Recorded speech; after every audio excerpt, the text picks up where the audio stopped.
तो आज का हमारा टॉपिक रहेगा electric field due to uniformly charged spherical shell. Spherical shell का क्या मतलब है कि आपके पास बिल्कुल स्फेरिकल शेप की एक ऑब्जेक्ट है और शेल का मतलब होता है अंदर से खोखली। जैसे फुटबॉल आप देखिएगा अंदर से क्या होती है, खोखली होती है, तो हम उसको क्या बोल सकते हैं, एक स्फेरिकल शेल बोल सकते हैं। ठीक है, तो हमने क्या किया है, इस स्फेरिकल शेल को यूनिफॉर्मली चार्ज कर दिया है।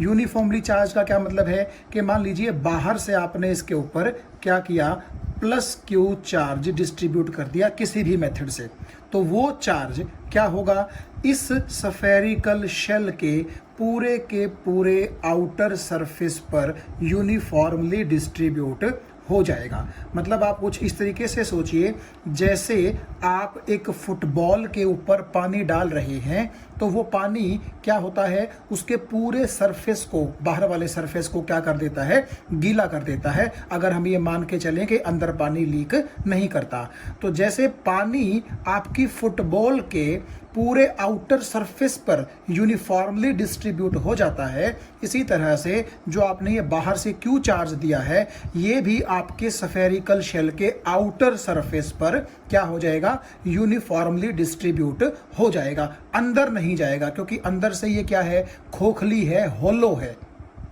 स्फेरिकल शेल का मतलब ही क्या होता है, फुटबॉल के जैसे अंदर की तरफ खोखलापन होता है, उसी तरह इसके अंदर खोखलापन होता है।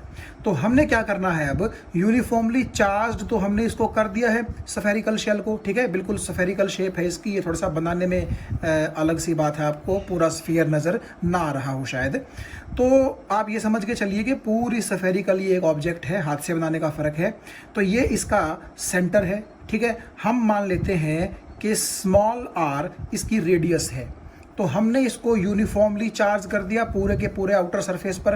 तो आप ये सोच के चलिए कि जैसे आपके हाथ में एक फुटबॉल है और उस फुटबॉल के जहां जहां आउटर सरफेस को आप छू सकते हैं, अपनी हथेली उस पर फिरा सकते हैं, तो उस तरीके से आपका ये पॉजिटिवली चार्ज्ड पूरे के पूरे आउटर सरफेस एरिया पर डिस्ट्रीब्यूटेड है। तो अब हम क्या करेंगे, इलेक्ट्रिक फील्ड देखेंगे इस यूनिफॉर्मली चार्ज स्फेरिकल शेल की वजह से। अब इसका क्या मतलब है, देखिए मान लीजिए मैं एक पॉइंट P यहां ले लेता हूं, ठीक है, और मुझे इस पॉइंट P पर इलेक्ट्रिक फील्ड इंटेंसिटी निकालनी है। अब आप एक चीज देखिएगा, इस पूरी की पूरी स्फेरिकल शेल पर पॉजिटिव चार्ज है, तो नेचुरली इस पॉजिटिव चार्ज की वजह से पॉइंट P पर कुछ ना कुछ इलेक्ट्रिक फील्ड होगी कि ना होगी, तो वो हम निकालना चाहते हैं।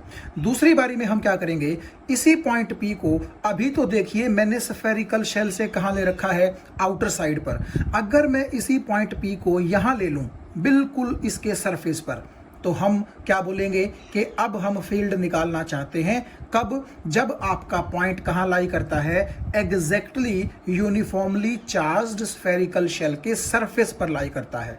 अभी तो आप समझ गए होंगे ना, ये जो सरफेस है आपका, इससे बाहर की तरफ लाई करता है पॉइंट P, और दूसरे केस में उसको थोड़ा सा पास ले आया तो वो एग्जैक्टली कहां लाई कर गया, इसके सरफेस के बिल्कुल ऊपर लाई कर गया। और फिर मैं क्या करूंगा, इसी पॉइंट को अंदर ले लूंगा, मैं यहां लूं, यहां लूं, यहां लूं, कहीं भी लूं, तो सपोज कीजिएगा अंदर का मतलब मैंने यहां मान लिया पॉइंट P। ठीक है, तो यहां कितनी इलेक्ट्रिक फील्ड होगी ये हम देखेंगे। तो टोटल हमारे पास ये 3 केस रहेंगे, when point lies outside the surface, when point lies exactly on the surface, and when point lies well inside the spherical shell। तो इन तीनों केसेस में हम देखेंगे कि इस पॉजिटिव चार्ज की वजह से इन तीनों केसेस में इलेक्ट्रिक फील्ड इंटेंसिटी कितनी होगी। तो यहां आप देखिए मैंने वही स्फेरिकल शेल ड्रॉ की है r रेडियस की, और इसके पूरे आउटर सरफेस पर कितना चार्ज है, प्लस क्यू चार्ज है। तो मैंने केस 1 लिया है, point P lies outside the shells surface. तो आप देखिएगा ये जो शेल है इससे बाहर ही लाई करता है पॉइंट P, और मैं मान लेता हूं कि ये जो पॉइंट O है, यानी कि आपकी स्फेरिकल शेल का सेंटर, ठीक है, यहां से पॉइंट P का जो डिस्टेंस है वो कैपिटल R के बराबर है। स्मॉल r क्या है, आपकी स्फेरिकल शेल की रेडियस, और ये कैपिटल R क्या है, बाहर जो पॉइंट P सिचुएटेड है उस पॉइंट P का सेंटर ऑफ द शेल से डिस्टेंस है। अब देखिए, ये जो आपको एक और गोला सा नजर आ रहा है, ठीक है, ये क्या है? ये हमारा गॉसियन सरफेस है।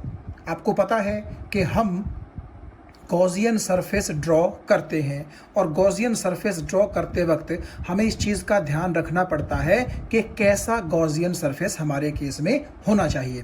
अब आप यहाँ देखिए, जो स्फेरिकल शेल है जिसके आउटर सरफेस पर आपने पॉजिटिव चार्ज दे रखा है, यहाँ से इलेक्ट्रिक फील्ड लाइंस कैसी निकलेंगी? आप जानते हैं कि पॉजिटिव चार्ज से इलेक्ट्रिक फील्ड लाइंस कैसे निकलती हैं? बाहर। यानी कि अगर मैं आपको ये पॉजिटिव चार्जेस से इलेक्ट्रिक फील्ड लाइंस निकाल करके दिखाऊं, तो इस पॉजिटिव चार्ज से यूं सरफेस के परपेंडिकुलरली आउटवर्ड, इस पॉजिटिव से यूं सरफेस के परपेंडिकुलरली आउटवर्ड, यूं बाहर की तरफ, ठीक है, यहां से भी इस तरह perpendicularly outward and so on. हर जगह पर ये इलेक्ट्रिक फील्ड लाइंस कैसी होंगी? परपेंडिकुलरली आउटवर्ड होंगी। ये अंदर नहीं जाएंगी। क्यों नहीं जाएंगी अंदर? क्योंकि आपको पता है कि पॉजिटिव चार्ज से इलेक्ट्रिक फील्ड लाइनें बाहर की तरफ निकलती हैं, और अगर ये इलेक्ट्रिक फील्ड लाइनें अंदर आ गई तो नेचुरली आप अगर इसकी बात करेंगे तो देखिए, इस पॉजिटिव चार्ज से चलती चलती चलती और ये यहाँ आएगी, ठीक है। तो कभी भी इलेक्ट्रिक फील्ड लाइन एक पॉजिटिव से चल करके पॉजिटिव पर टर्मिनेट नहीं होती। उसको टर्मिनेट होने के लिए किसकी जरूरत है?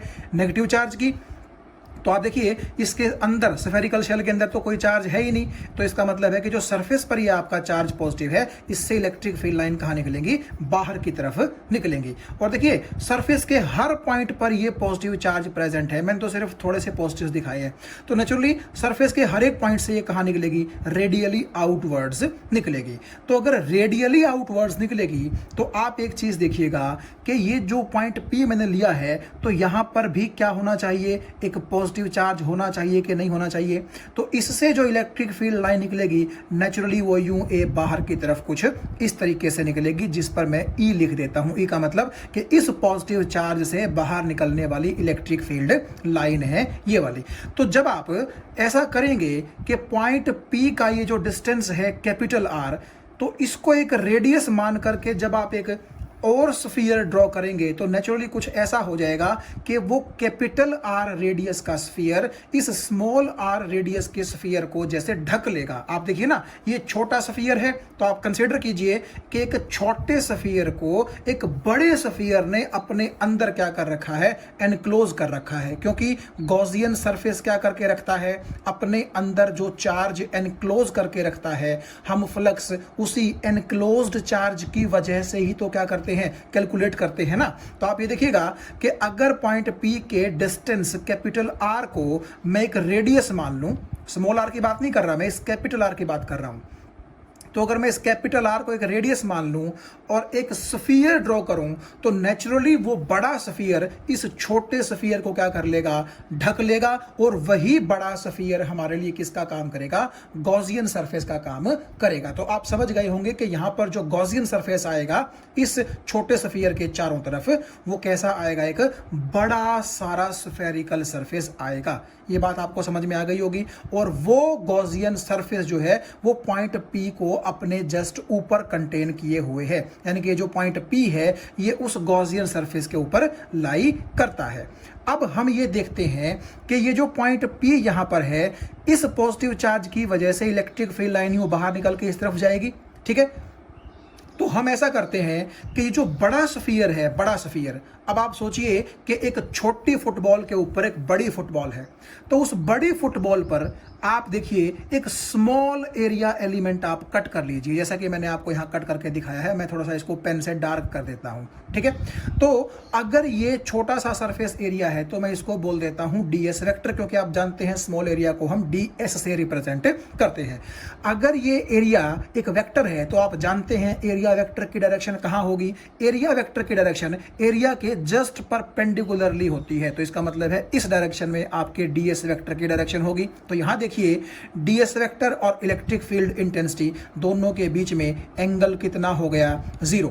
अगर आप पॉइंट P मान लीजिए यहां ना लेकर के यहां लेंगे, सपोज कीजिए, तो भी आप देखिए सेंटर से उसका डिस्टेंस कितना होगा? कैपिटल R के बराबर होगा। और यहां पर भी अगर आप कोई छोटा सा सरफेस एरिया कट करेंगे तो यहां पर जरूर कोई पॉजिटिव चार्ज होगा, तो उससे इलेक्ट्रिक फील्ड लाइन बाहर निकलेगी और इस एरिया का एरिया वेक्टर भी ऊपर। तो इस केस में भी एंगल 0 डिग्री ही रहेगा। तो पूरे के पूरे गॉसियन सरफेस पर जो कि स्फेरिकल है नेचर में, आप कहीं भी लीजिए ये पॉइंट P, बेसिकली इस पॉइंट P को ही हमने क्या किया है, सेंटर से इतना डिस्टेंस मान करके ही ये गॉसियन सरफेस ड्रॉ किया है। तो आप इस गॉसियन सरफेस के ऊपर कहीं भी पॉइंट P ले सकते हैं, हर एक जगह एंगल इलेक्ट्रिक फील्ड में और एरिया वेक्टर में कितना होगा, 0 होगा। तो आप देखिएगा कि इस छोटे से एरिया के अंदर से कुछ इलेक्ट्रिक फील्ड लाइन बाहर निकलेंगी परपेंडिकुलरली, ठीक है ना, क्योंकि इस एरिया को परपेंडिकुलरली कट करेंगी तभी तो एरिया वेक्टर और इलेक्ट्रिक फील्ड के बीच का एंगल 0 होगा।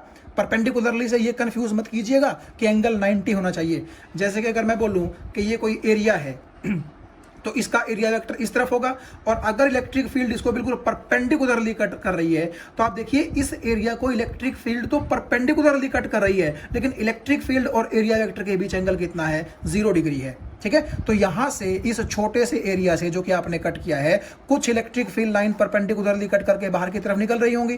तो अगर आपसे कोई पूछे कि सिर्फ इस छोटे से सरफेस के अंदर कितना फ्लक्स होगा, यानी कि कितनी इलेक्ट्रिक फील्ड लाइनें बाहर की तरफ निकलेंगी, तो हमें पता है छोटे फ्लक्स के लिए हम क्या लिखते हैं, डी फाई ई, और हमें पता है फ्लक्स का फॉर्मूला क्या होता है, electric field dot area vector. तो क्योंकि एरिया वेक्टर आपका ds था, इलेक्ट्रिक फील्ड E वेक्टर थी, तो मैंने दोनों का क्या कर दिया, डॉट प्रोडक्ट कर दिया। ये बात आपको समझ में आ गई होगी। लेकिन अब आप एक चीज देखिए, हमें तो जो फ्लक्स है वो इस छोटे एरिया से नहीं देखना, बल्कि पूरे का पूरा ये जो गॉसियन सरफेस है इसके अंदर से कितना फ्लक्स निकलेगा, हमें वो देखना है। देखिए इस पॉजिटिव चार्ज से भी बाहर निकलेगी electric field line Gaussian surface को कट करके, यहां से भी, यहां से भी, यहां से भी, यहां से भी। तो हमें तो इस गॉसियन सरफेस का फ्लक्स देखना है। तो नेचुरली ऐसे स्मॉल स्मॉल एरिया तो आपको कई सारे लेने पड़ेंगे, तो हर एक का आप छोटा फ्लक्स निकाल लेंगे और बाद में उनको जोड़ेंगे, तभी तो बड़ा फ्लक्स बनेगा, टोटल फ्लक्स। तो क्यों ना हम इसी का इंटीग्रेशन कर दें। तो इसका मतलब है कि हमारे पास जो टोटल फ्लक्स आएगा किससे, इस गॉसियन सरफेस से, तो वो क्या हो जाएगा आपका बेसिकली E डॉट ds का इंटीग्रेशन हो जाएगा। और क्योंकि आपका ये गॉसियन सरफेस क्लोज्ड है तो बीच में ये गोला लगाना बिल्कुल भी मत भूलना। तो ये बात आपको समझ में आ गई होगी। चलिए अब इसको सॉल्व करते हैं। So electric flux is equal to integration over the closed surface. E dot ds का क्या मतलब है, E ds कोस थीटा। ये बात आपको समझ में आ गई होगी। और देखिए जैसा कि मैंने आपको यहाँ बताया था, थीटा 0 डिग्री है तो कोस 0 कितना होता है, 1। इसका मतलब है इलेक्ट्रिक फ्लक्स आपके कितने आ जाएंगे, integration over the closed surface E into ds। अब एक और बात है, आप शायद समझ रहे होंगे, इलेक्ट्रिक फील्ड यहाँ कांस्टेंट है तो इंटीग्रेशन से आप इसको बाहर ले सकते हैं। तो इंटीग्रेशन सिर्फ किसका बच जाएगा, ds का बच जाएगा, ठीक है। ऐसा क्यों है, देखो भाई आप एक चीज बताइएगा, इस पॉजिटिव चार्ज से इस सरफेस की दूरी, इस पॉजिटिव चार्ज से इस सरफेस की दूरी, इस पॉजिटिव चार्ज से इस सरफेस की दूरी, ये सेम ही तो है सारे का सारा। तो इसका मतलब है कि इस पॉजिटिव चार्ज की वजह से यहाँ पर जितनी इलेक्ट्रिक फील्ड होगी, इस पॉजिटिव चार्ज की वजह से उतनी ही इलेक्ट्रिक फील्ड यहाँ भी होगी। तो इस पूरे गॉसियन सरफेस पर आपको इलेक्ट्रिक फील्ड इंटेंसिटी कैसी मिलेगी, बिल्कुल सेम मिलेगी। तो वो कॉन्स्टेंट है, तो that can be pulled out of the integration. और ये तो आप समझ ही गए होंगे, इंटीग्रेशन ds का क्लोज सरफेस पे। तो इसका मतलब क्या हुआ कि इस तरह के छोटे छोटे ds सरफेस जब आप सारे के सारे एरिया उनके छोटे छोटे जोड़ देंगे तो किसका एरिया बन जाएगा, वो इस बड़े गॉसियन सरफेस का एरिया बन जाएगा। और स्फीयर का एरिया आप जानते हैं कितना होता है, 4 पाई r स्क्वायर। और यहाँ पर कैपिटल R क्यों आया है, क्योंकि गॉसियन सरफेस की जो रेडियस है वो कैपिटल R है। भाई भूलिएगा मत, कहीं रट्टा मारने के चक्कर में स्मॉल r लिख बैठो, ठीक है ना। ये ध्यान से देखिएगा कि आपने जो ये एरिया काटा था ये गॉसियन सरफेस पे काटा था, और गॉसियन सरफेस का जो रेडियस है वो स्मॉल r नहीं है बल्कि कैपिटल R है। तो इसका मतलब ये है कि 4 पाई कैपिटल R स्क्वायर आपका पूरे का पूरा गॉसियन सरफेस का क्या हो जाएगा, टोटल सरफेस एरिया। तो मैं यहां पर उसकी वैल्यू रख देता हूं। सो मेरे पास आंसर क्या आएगा, E into 4 pi capital R square. तो मेरे पास ये फॉर्मूला आ गया। किसका आया है ये फॉर्मूला, ये आया है फ्लक्स का। तो इसका मतलब ये हुआ कि ये जो गॉसियन सरफेस है इसके अंदर आप ये देखिए, ये जो छोटी स्फेरिकल शेल आपने एनक्लोज कर रखी है जिसके ऊपर सारे पर पॉजिटिव चार्ज है, तो इस शेल की वजह से कितना फ्लक्स इस हमारे गॉसियन सरफेस के साथ होगा वो हमने बेसिकली यहां पर क्या किया है, निकाल लिया है। तो फ्लक्स हमने निकाल लिया गॉसियन सरफेस का, और आपको पता है गॉस लॉ के अकॉर्डिंग इलेक्ट्रिक फ्लक्स जो है वो होता है 1/ε0 times of the charge enclosed by the Gaussian surface. अब देखिए ये वाला जो गॉसियन सरफेस है इसके अंदर की तरफ कितना चार्ज है, आप देख पा रहे हैं इस पूरे गॉसियन सरफेस ने आपकी स्फेरिकल शेल के प्लस क्यू चार्ज को एनक्लोज कर रखा है। मतलब कि ये जो स्फेरिकल शेल है ये आपके गॉसियन सरफेस के अंदर ही तो है भाई, ठीक है ना। तो इसका मतलब है कि जितना पॉजिटिव चार्ज इस स्फेरिकल शेल पर है जो कि प्लस क्यू था, तो उतना ही तो चार्ज आपके गॉसियन सरफेस ने क्या कर रखा है, अंदर एनक्लोज कर रखा है। आपको ये बात समझ में आ गई कि ना आ गई। और मैं ये मान के चलता हूं कि इस स्फेरिकल शेल और ये जो इमेजिनरी गॉसियन सरफेस था, इमेजिनरी क्यों था, क्योंकि हमने तो मान लिया था कि ओ से लेकर के पॉइंट पी के बीच में जो कैपिटल आर डिस्टेंस है इसका एक इमेजिनरी स्फीयर हम इमेजिन कर लेते हैं। तो यहां पर आप देखिए स्फेरिकल शेल और इमेजिनरी गॉसियन सरफेस के बीच में क्या है, एयर ही तो है सारी, तो यहां पर क्या आएगा एप्सिलॉन नॉट। तो आप देखिए फ्लक्स इसके बराबर भी है और फ्लक्स इसके बराबर भी है, तो क्यों ना दोनों को कंपेयर किया जाए। इसका मतलब है E into 4 capital R square is equal to Q upon epsilon naught. तो यहां से हमें तो सिर्फ E से मतलब है, तो E की वैल्यू कितनी आ जाएगी, ये आ जाएगी जी, हम ऐसा करते हैं ये 4 जो है उसको एप्सिलॉन नॉट के साथ रखते हैं, तो 1/4 एप्सिलॉन नॉट, हमें ऐसा करना अच्छा लगता है। और Q ये आपका ऊपर रह जाएगा, और क्योंकि ये आर स्क्वायर भी नीचे आएगा तो इसको Q के नीचे रख दीजिए। ये आ गया जी आपके पास इलेक्ट्रिक फील्ड इंटेंसिटी का फॉर्मूला। यानी आप ऐसा कह सकते हैं कि ये जो आपका स्फेरिकल शेल है इसके सेंटर से कैपिटल आर दूरी पर जो आपने ये पॉइंट पी लिया था, जिसको मैं घुमा घुमा के पेन खराब कर चुका हूं, लेकिन आपके दिमाग में रहेगा ये चीज कि मैंने क्या किया था। तो इस पॉइंट पर इलेक्ट्रिक फील्ड इंटेंसिटी का फॉर्मूला इतना आएगा। अब देखिए थोड़ा सा इसको समझने की कोशिश करते हैं। अगर मैं ऐसा कहूं कि ये एक पॉइंट है और इस पॉइंट पर क्यू चार्ज है, पॉइंट पर क्यू चार्ज है, अब मैं स्फेरिकल शेल का जिक्र नहीं कर रहा, लेकिन देखिएगा मैं कहना क्या चाहता हूं। इस पॉइंट पर एक प्लस क्यू चार्ज है, यानी कि ये पॉइंट चार्ज है बेसिकली। इससे सपोज कीजिए मैं आपको कैपिटल आर डिस्टेंस पर एक पॉइंट देता हूं और यहां मैं आपसे पूछ लेता हूं कि इलेक्ट्रिक फील्ड इंटेंसिटी की वैल्यू कितनी होगी। तो नेचुरली आप सीधा फॉर्मूला लगा देंगे, क्योंकि आपको पता है कि एक पॉइंट चार्ज के लिए आर डिस्टेंस पर इलेक्ट्रिक फील्ड इंटेंसिटी का फॉर्मूला क्या होता है, वो होता है 1/4 एप्सिलॉन नॉट। हम पहले पढ़ चुके हैं, मैग्नीट्यूड चार्ज का डिवाइड बाय कि कितना डिस्टेंस है उस डिस्टेंस का स्क्वायर, और डिस्टेंस कितना है कैपिटल आर, तो उसका क्या हो जाएगा कैपिटल आर का स्क्वायर। तो इसका ये मतलब हुआ कि आप एक चीज देखिएगा, क्या आप इस केस में ऐसा नहीं बोल सकते कि जो चार्ज डिस्ट्रीब्यूटेड है स्फेरिकल शेल पर वो तो आउटर सरफेस पर डिस्ट्रीब्यूटेड है ना भाई, यहां पॉइंट ओ पर थोड़े ही ना ये चार्ज है, ठीक है, ये तो अंदर आ ही नहीं सकता, ये तो कहां है, इसके शेल के आउटर सरफेस पर है। लेकिन मान लीजिए आप कि ये सारे का सारा पॉजिटिव क्यू चार्ज यहां सेंटर पर रखा हुआ है, मान लीजिए 1 मिनट के लिए। तो अब आप एक चीज देखिएगा, अगर मैं पॉइंट ओ पर ये सारी की सारी स्फेरिकल शेल का प्लस क्यू चार्ज रखा हुआ मान लूं, तो पॉइंट पी की इस क्यू चार्ज से डिस्टेंस कितनी है, ये देखिए कैपिटल आर है ना। तो इसका मतलब है कि हम ऐसा मान सकते हैं कि जिस तरीके से एक पॉइंट पर रखे हुए क्यू चार्ज की वजह से आर डिस्टेंस पर कोई दूसरा अगर पॉइंट है, तो वहां पर जो आप सीधा फॉर्मूला लगा करके इलेक्ट्रिक फील्ड इंटेंसिटी निकाल लेते हैं, तो ऐसा ही कुछ यहां भी होगा।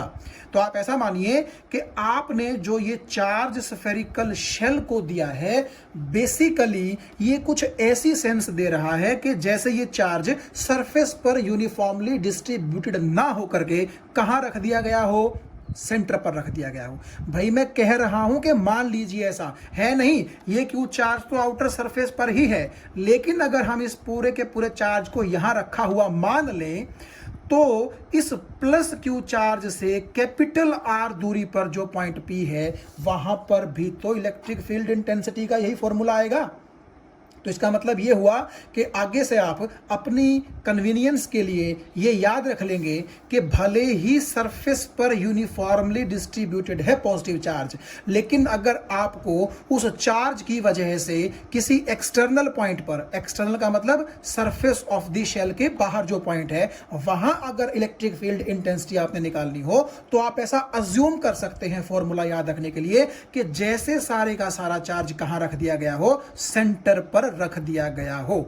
सो वी कैन अज्यूम दिस, ठीक है, हम ऐसा मान सकते हैं, है नहीं ऐसा, ठीक है। उससे आसानी क्या हो जाएगी हमें कि अगर ये सारे का सारा चार्ज सरफेस पर ना होकर के सेंटर पर मानेंगे तो सेंटर से आपके पॉइंट पी का जो डिस्टेंस है वहां पर हम सिंपल इलेक्ट्रिक फील्ड इंटेंसिटी का जो फॉर्मूला है वो लगा सकते हैं। तो इतना बड़ा डेरिवेशन आपको बार बार करने की जरूरत नहीं है। तो मैं एक बार लास्ट में कंक्लूड कर दूं कि अगर आप स्फेरिकल शेल से बाहर कोई पॉइंट लेते हैं तो उस पर जो इलेक्ट्रिक फील्ड इंटेंसिटी है वो कुछ इतनी आएगी कि जैसे सरफेस पर जो सारा चार्ज है वो सेंटर पर रख दिया गया हो और उसको एक पॉइंट चार्ज मान लिया गया हो और उसकी वजह से फिर उस पॉइंट पर डिस्टेंस के हिसाब से, डिस्टेंस को देखते हुए इलेक्ट्रिक फील्ड इंटेंसिटी को कैलकुलेट किया गया हो। कुछ ऐसा एक्सप्रेशन आएगा। तो यहां हम डिस्कस करते हैं दूसरा केस, जब आपका point P exactly surface of shell पर लाई करता है। देखिए पहली बार क्या था कि सेंटर O से आपका point P capital R distance पर था और वो कैपिटल R इस स्मॉल r से बड़ा था। क्यों? क्योंकि पॉइंट P कहां लाई करता था? बाहर। अब क्योंकि आपका पॉइंट P एग्जैक्टली सरफेस पे लाई करता है तो क्या मैं ऐसा नहीं बोल सकता कि कैपिटल R और स्मॉल r आपस में क्या हो गए? बराबर हो गए। मैं आपको दोबारा गॉसियन सरफेस ड्रॉ करते हुए जो है डेरिवेशन जो करवाना है उसमें नहीं लेके जाऊंगा, सिंपली आपको एक तरीका बता रहा हूं, आसानी से आप उससे इलेक्ट्रिक फील्ड ऑन सरफेस निकाल सकते हैं। तो आप देखिएगा पिछली बार जब पॉइंट P बाहर था तो वहां इलेक्ट्रिक फील्ड इंटेंसिटी का फॉर्मूला क्या आया था? 1/4 पाई एप्सिलॉन नॉट। और ये सारे का सारा चार्ज आपने कहां रखा हुआ अज्यूम कर लिया था? सेंटर पर। तो सेंटर पर ये क्योंकि प्लस क्यू चार्ज है तो ये आपका क्यू चार्ज हो गया और सेंटर से पॉइंट P का डिस्टेंस कैपिटल R था तो क्या आ गया था यहां पर? R²। अब देखिए आपने क्या किया, उस पॉइंट P को बेसिकली यहां से लेते हुए यहां एग्जैक्टली सरफेस ऑफ शेल पर आप उसको ले आए। तो अगर मैं पॉइंट P का डिस्टेंस कैपिटल R मानता था तो, और अगर मैं यहां पर भी कैपिटल R मानूं तो इसका मतलब है सेंटर से पहले भी कैपिटल R था, सेंटर से अब भी कितना है? Capital R। लेकिन इस केस में कैपिटल R आपका स्मॉल r के बराबर हो जाएगा। तो यहां पर सिंपली आप क्या कीजिए, कैपिटल R की जगह स्मॉल r पुट कर दीजिए और आपके पास फॉर्मूला क्या आ जाएगा? E is equal to 1/4 pi epsilon naught charge divide by radius of the spherical shell का स्क्वायर।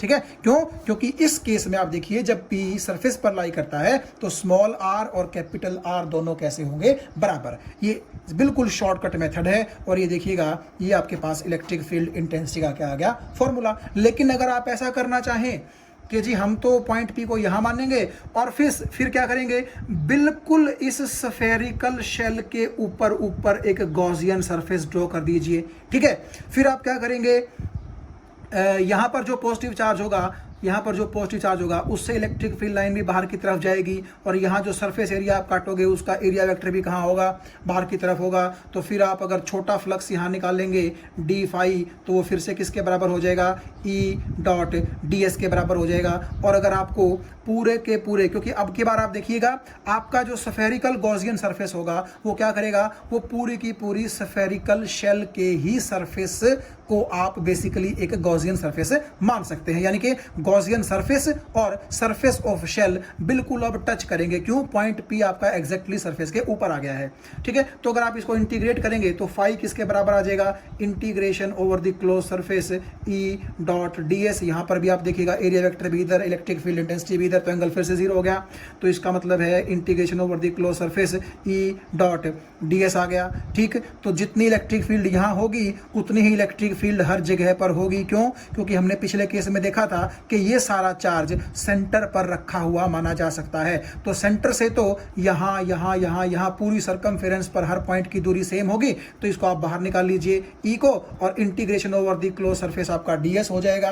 और ये ds अब की बार क्या होगा? नेचुरली गॉसियन सरफेस का टोटल सरफेस एरिया। लेकिन क्योंकि इस बार आपका Gaussian surface exactly surface of shell से ही कोइंसाइड कर रहा है, तो जो सरफेस एरिया शेल का होगा वही सरफेस एरिया किसका होगा? गॉसियन सरफेस का होगा। तो क्योंकि शेल की रेडियस r है, तो इस केस में इंटीग्रेशन ऑफ ds आपका किसके बराबर हो जाएगा? 4 पाई स्मॉल r स्क्वायर के बराबर हो जाएगा, क्योंकि यहां पर r और r यानी कि कैपिटल R और स्मॉल r दोनों बराबर हैं इस केस में। ठीक है, तो अगर आप ऐसा करेंगे तो ये हो गया आपका e into 4 pi r square is equal to, तो ये फ्लक्स आ गया। और ये फ्लक्स आपका, ये देखिएगा, इस गॉसियन सरफेस ने बेसिकली आप ये कह सकते हैं कि क्योंकि आपके सरफेस ऑफ शेल को ही छू के निकल रहा है, तो गॉसियन सरफेस ने ही अपने अंदर क्या चार्ज एनक्लोज कर रखा है? ये Q का Q चार्ज एनक्लोज कर रखा है। तो Q बाई एप्सिलॉन नॉट आप कर दीजिए यहाँ पर। भाई मतलब तो आप समझ गए होंगे ना कि आपका जो गॉसियन सरफेस है वो एग्जैक्टली स्फेरिकल शेल का सरफेस है। तो वही बात हुई, जितना चार्ज स्फेरिकल शेल ने सरफेस पर अपने डाल रखा है उतना ही इस गॉसियन सरफेस ने अपने अंदर एनक्लोज कर रखा है। क्योंकि बेसिकली आप ये मान लीजिए कि एक फुटबॉल के ऊपर आपने प्लास्टिक का एनवल्प चढ़ा दिया, यानी कि एक पॉलीथीन का एनवल्प चढ़ा दिया। तो एक बात देखिए आप, क्योंकि उस पॉलीथीन का सरफेस उस फुटबॉल के सरफेस के साथ टच कर रहा है, तो आप यही तो बोलेंगे कि क्योंकि दोनों टच कर रहे हैं तो उस पॉलीथीन के अंदर कितना चार्ज होगा? उतना ही चार्ज होगा जितना उस फुटबॉल के सरफेस के ऊपर है। तो यहां पर भी सेम केस है, वो गॉसियन सरफेस एग्जैक्टली आपके इस स्फेरिकल शेल के सरफेस को ढके हुए है, एक बिल्कुल पतले से पॉलीथीन की तरह। तो इसका मतलब है कि आपने 1 बाई एप्सिलॉन नॉट और चार्ज एनक्लोज्ड आपका Q हो गया, क्योंकि सारे के सारे स्फेरिकल शेल पर आपने कितना चार्ज दिया था? बाहर से प्लस Q चार्ज दिया था। तो अब आप इसको देखिएगा, इलेक्ट्रिक फील्ड इंटेंसिटी का फॉर्मूला क्या आ जाएगा? वही 1 बाई 4 पाई, और ये एप्सिलॉन नॉट है, और ये Q के नीचे स्मॉल r स्क्वायर आ जाएगा, Q upon small r square. तो दोनों सेम है कि नहीं है? तो आप चाहें तो ये मेथड भी अडॉप्ट कर सकते हैं, ये काफ़ी लंबा पड़ेगा, लेकिन आप अगर पेपर में लिखना चाहें तो आप लिख देंगे कि because point P lies on the surface of the shell, so here capital R and small r will be equal, and if both are equal then here capital R can be replaced by small r, and this is the expression for the electric field intensity at point P when P point lies on the surface of the shell। तो ये है जी हमारा third और last case, when P point lies well inside shell. Well inside का मतलब बिल्कुल अंदर की तरफ लाई करता है, सरफेस पर नहीं। सरफेस से चाहे वो यहां पर हो, यहां पर हो, यहां पर हो, अंदर की तरफ लाई करता है। तो अब क्या होगा? देखिए, आपने कहा था कि शेल की रेडियस को तो हम मानेंगे स्मॉल r, लेकिन पॉइंट P का डिस्टेंस जो सेंटर से था उसको तो आप कैपिटल R मानते थे। और यहां देखिए क्या है, कैपिटल R आपके स्मॉल r से छोटा है, वैल्यू में मैग्नीट्यूड की बात मैं कर रहा हूं। तो अगर आप इस कैपिटल R को रेडियस मान करके एक स्फेरिकल चीज खींचेंगे जिसको हम गॉसियन सरफेस कहते हैं, तो अब की बार आप देखिएगा गॉसियन सरफेस आपकी स्फेरिकल शेल के अंदर है। और मुझे एक चीज बताइए भाई, फ्लक्स जो होता है वो किसके बराबर होता है? Q by epsilon not. और Q का क्या मतलब है कि आपके गॉसियन सरफेस ने कितना चार्ज अपने अंदर एनक्लोज कर रखा है। आप देखिएगा, आपके गॉसियन सरफेस के अंदर कोई चार्ज नहीं है, सारा चार्ज उससे बाहर है। आप देखिए स्फेरिकल शेल पर है पॉजिटिव चार्ज, अंदर तो है ही नहीं ना इसके। तो क्योंकि Q 0 हो गया, इसका मतलब फ्लक्स कितने हो गए? 0। और फ्लक्स अगर 0 हो गए तो क्योंकि फ्लक्स होते हैं इलेक्ट्रिक फील्ड इनटू एरिया, तो अगर वो 0 है तो एरिया तो 0 नहीं है ना इस गॉसियन सरफेस का। ठीक है, तो एरिया तो 0 है नहीं, तो दो चीजों की प्रोडक्ट 0 है, तो इसका मतलब कौन 0 है? E। इसका मतलब है कि अगर पॉइंट P अंदर लाई करेगा स्फेरिकल शेल के, तो वहां पर इलेक्ट्रिक फील्ड इंटेंसिटी कितनी होगी? 0 होगी, because this Gaussian surface is not enclosing any charge. अब कई बच्चे कहेंगे कि जी आप ही ने कहा था कि आप इस पॉजिटिव चार्ज को जो कि शेल के सरफेस पे है यहां मान सकते हैं, लेकिन देखिए मैंने कहा था मान सकते हैं, वो है नहीं यहां पर। ठीक है। और मैंने वो इसलिए बोला था क्योंकि आपके लिए थोड़ी सी वो चीज याद रखनी आसान हो जाएगी कि जैसे अगर ये सारे का सारा क्यू चार्ज यहां पर रखा होगा तो चाहे मैं बाहर पॉइंट लूं, चाहे मैं exactly surface of the shell पर पॉइंट लूं, तो आपको आसानी हो जाएगी दोनों पॉइंट्स पर इलेक्ट्रिक फील्ड इंटेंसिटी का मैग्नीट्यूड याद रखने में, ठीक है। वो मैंने इसलिए बोला था, लेकिन मैंने आपसे पहले भी कहा था कि वो चीज सिर्फ याद रखने के लिए है। शेल के अंदर तो कोई चार्ज है ही नहीं, तो क्योंकि आपके गॉसियन सरफेस के अंदर कोई चार्ज नहीं है, यानी कि जीरो चार्ज है, इसका मतलब फ्लक्स जीरो होंगे, और फ्लक्स जीरो होने का मतलब inside shell electric field intensity कितनी होगी, जीरो होगी। बस इतना ही आपको लिख देना है, आपका काम चल जाएगा। तो यहां आप देखिएगा, एक बार हम जो आज हमने पढ़ा उसको समराइज कर लेते हैं। देखिए ये वही स्फेरिकल शेल है जिसके ऊपर आपने सरफेस पर बाहर से प्लस क्यू चार्ज दिया था। ये आर उसकी रेडियस थी, और हमने क्या किया था, पॉइंट पी पहले तो बाहर लिया था, फिर एग्जैक्ट ऑन सरफेस लिया था, और फिर अंदर लिया था। तो आपने देखा कि अंदर इलेक्ट्रिक फील्ड जीरो होती है। तो आप देखिएगा ये सेंटर ऑफ द शेल यहाँ है, और ये है आपका बिल्कुल सरकमफेरेंस वाला पॉइंट, और उसके सामने का पॉइंट ये यहाँ पर है। यहाँ मैं इलेक्ट्रिक फील्ड को वाई एक्सिस पर और डिस्टेंस को एक्स एक्सिस पर लेकर के उनके बीच में ग्राफ देखना चाहता हूँ। मेरा मतलब ये है कि कितने कितने डिस्टेंस पर इलेक्ट्रिक फील्ड की वैल्यू क्या क्या होगी, हम वो ग्राफ देखेंगे। देखिए मान लीजिए आप यहां खड़े हैं सेंटर पर, आप एक बात आइए, यहां इलेक्ट्रिक फील्ड कितनी होगी, जीरो।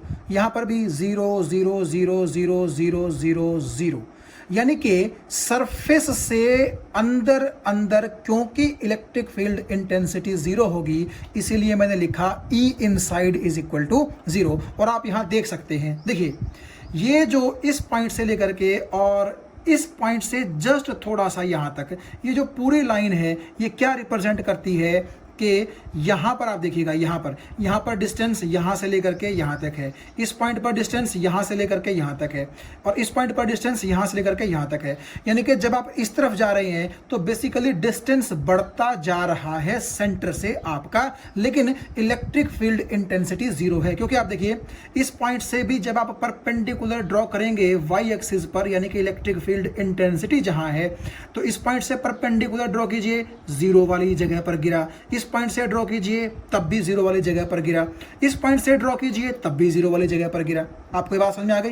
तो इसका मतलब है कि जब तक आप इसके अंदर रहेंगे शेल के, तो वहां पर इलेक्ट्रिक फील्ड इंटेंसिटी क्या रहेगी, जीरो। इसीलिए ये लाइन बिल्कुल एक्स एक्सिस के क्या चलेगी, ऊपर ऊपर, यानी कि बिल्कुल पैरेलल चलेगी। फिर देखिए जैसे ही आप सरफेस पर आ गए, तो सरफेस पर आने के बाद तो आप देखिएगा इलेक्ट्रिक फील्ड इंटेंसिटी जीरो नहीं होती ना, उसकी वैल्यू इतनी होती है। तो मान लीजिए इतनी वैल्यू को यहां से लेकर के यहां तक की चीज रिप्रेजेंट कर रही है, यानी कि अगर ये वैल्यू सपोज कीजिए 5 न्यूटन पर कूलम्ब है, ठीक है, इलेक्ट्रिक फील्ड की यूनिट क्या होती है, न्यूटन पर कूलम्ब। तो अगर ये वाली वैल्यू 5 न्यूटन पर कूलम्ब है, तो सपोज कीजिए ये जीरो है, ये 1 2 3 4 एंड 5, ठीक है। तो मैंने इस लाइन से, इस डार्क लाइन से क्या रिप्रेजेंट करने की कोशिश की है कि इस पॉइंट के कोरस्पोंडिंग, देखिए इस पॉइंट पर आप देखिएगा, इस पॉइंट से जब आप नीचे परपेंडिकुलर डालेंगे तो यहां पर डिस्टेंस वाले पॉइंट पर गिरेगा, तो आप यहां लिख देंगे small r is equal to capital R, यानी कि यहां पर जो आपका डिस्टेंस है वो किसके बराबर है, एग्जैक्टली स्फेरिकल शेल की रेडियस के बराबर है। तो ये वो पॉइंट है, ठीक है। तो इस पॉइंट पर आपने जब यहां परपेंडिकुलर डाला, तो आपका डिस्टेंस जो कि आप कैपिटल R से रिप्रेजेंट कर रहे हैं, मेरा डिस्टेंस से क्या मतलब है, डिस्टेंस से मतलब है सेंटर ऑफ शेल से आपके पॉइंट P की लोकेशन तक का डिस्टेंस। तो क्योंकि आपका P पॉइंट यहीं लोकेटेड है, तो इसका मतलब है कि O से लेकर के P तक की दूरी, जिसको आप कैपिटल R बोलते हैं, वो स्मॉल r के बराबर होगी। ये मतलब मेरा यहां पर, ठीक है।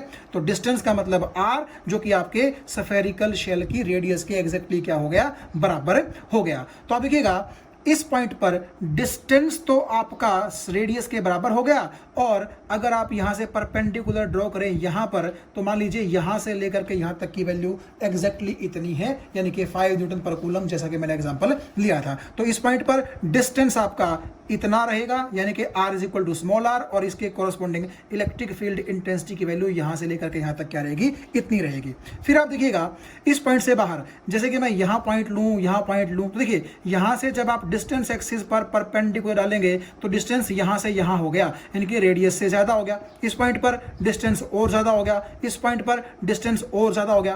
तो इसका मतलब है जब मैं नीचे आ रहा हूं तो डिस्टेंस और बढ़ता जा रहा है, और डिस्टेंस और बढ़ने का क्या मतलब है कि पॉइंट पी आपका कभी यहां, कभी यहां, कभी यहां, कभी यहां, कभी यहां, कभी यहां, एंड सो ऑन।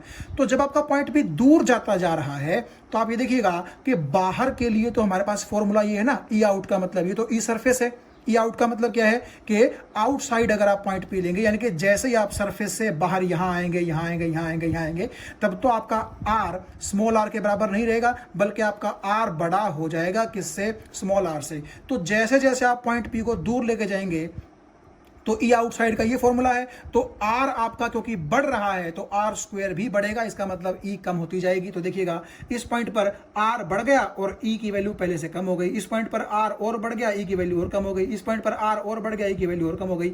तो जैसे जैसे आप जाएंगे तो बेसिकली ये जो नीचे की तरफ ग्राफ आ रहा है ये रिप्रेजेंट करता है कि इलेक्ट्रिक फील्ड जो है वो इनवर्सली प्रोपोर्शनल है किसके, कैपिटल आर स्क्वायर के। ये बात आपको समझ में आ गई होगी। तो कुल मिलाकर के ए इस तरह से स्ट्रेट लाइन, फिर ऊपर स्ट्रेट लाइन, और फिर ये नीचे कर्व, ये आपका इलेक्ट्रिक फील्ड इंटेंसिटी और डिस्टेंस के बीच में क्या रहेगा, ग्राफ रहेगा। और डिस्टेंस का मतलब मैंने वो क्या बताया कि आपका point P centre of the shell के मुकाबले कितनी दूर या कितनी पास है, ये वो डिस्टेंस है।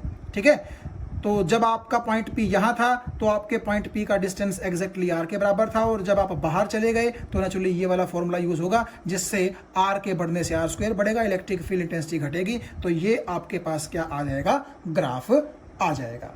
तो आप ये देखिएगा इनसाइड इलेक्ट्रिक फील्ड इतनी होगी, सरफेस पर इलेक्ट्रिक फील्ड इतनी होगी, आउटसाइड इलेक्ट्रिक फील्ड इतनी होगी। तो क्योंकि जैसे जैसे आप बाहर की तरफ जाएंगे तो ये इलेक्ट्रिक फील्ड घटेगी, है ना। तो इसका मतलब है कि अगर आप शेल के अंदर देखेंगे तो वहां इलेक्ट्रिक फील्ड जीरो है, और बाहर देखेंगे तो क्या होगा, जैसे जैसे आप दूर जाएंगे तो इलेक्ट्रिक फील्ड घटेगी, लेकिन सरफेस पर इलेक्ट्रिक फील्ड इंटेंसिटी कैसी रहेगी, मैक्सिमम रहेगी। मैक्सिमम क्यों बोल रहा हूं मैं, क्योंकि अंदर तो इलेक्ट्रिक फील्ड इंटेंसिटी कितनी है, 0, और यहां पर अगर मैं बोल दूं 5 न्यूटन पर कूलम, जैसा कि मैंने पहले ही बोला था, तो जब आप दूर जाते रहेंगे तो क्योंकि आर बढ़ेगा तो ई घटेगी, इसका मतलब यहां पर 4 3 2 1 0, तो क्योंकि वो घटती जा रही है इस साइड और अंदर वैसे ही 0 है, तो सरफेस पर ही इलेक्ट्रिक फील्ड इंटेंसिटी की वैल्यू कैसी होगी, मैक्सिमम होगी, और जो कि इसके बराबर होगी।